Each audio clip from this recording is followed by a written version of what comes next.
So guys, আজকে আমি আপনাদেরকে দেখাবো যে আপনারা কিভাবে হপিনিটিতে পেজ ক্রিয়েট করবেন আর ছবি লাগাবেন। এই দুইটা জিনিস দেখাবার জন্য আপনারা সর্বপ্রথম হপিনিটি করবেন। তারপর আপনারা এখান থেকে কি করবেন, এখান থেকে আপনার প্রোফাইলের উপর ক্লিক করে দিবেন। প্রোফাইলের উপর ক্লিক করে দেওয়ার পরে এখান থেকে শো করবে। তারপর এখান থেকে উপরে ডান পাশে দেখতে পারবেন যে সেটিংস অপশন আছে। উপরে ডান পাশে দেখতে পারবেন যে সেটিংস অপশন আছে। তারপর এটার উপরে ক্লিক করে দিবেন। এর উপর ক্লিক করার পরে এরকম একটা শো করবে। এখানে আপনার প্রোফাইল সোজা হয়ে যাবে।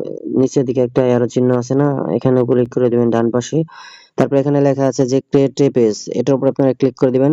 ক্রিয়েট এ পেজের উপর ক্লিক করে দেওয়ার পর এখান থেকে না থ্যাঙ্কস লিখে দিবেন, নো থ্যাঙ্কস। তারপর এখান থেকে আপনারা কি করবেন, পেজের নামটা দিয়ে নেবেন। তো আমি আমার পেজের নামটি দিয়ে দিচ্ছি। এটা দেওয়ার পর আপনারা এখান থেকে ক্যাটাগরি সিলেক্ট করে দিবেন, যে ক্যাটাগরিতে আপনি মূলত ভিডিও তৈরি করবেন। সো আমি আমার ক্যাটাগরিটা দিয়ে নিলাম এখান থেকে।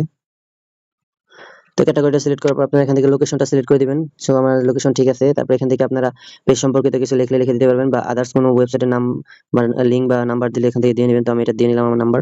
তারপর এখান থেকে কি করবেন, আপনার ক্রিয়েট এ পেজ, এটার উপরে ক্লিক করে দিলে হয়ে যাবে। সো আমার হচ্ছে না, এই যে এখান থেকে প্রোফাইল ক্রিয়েট করে নিতে হবে। এর জন্য আমি প্রোফাইল পিকটা দিয়ে নিলাম। প্রোফাইলটা এখান থেকে উপরে ডান পাশে সেভ দিয়ে তারপর এখান থেকে কভার ফটোটা দিয়ে নেবেন।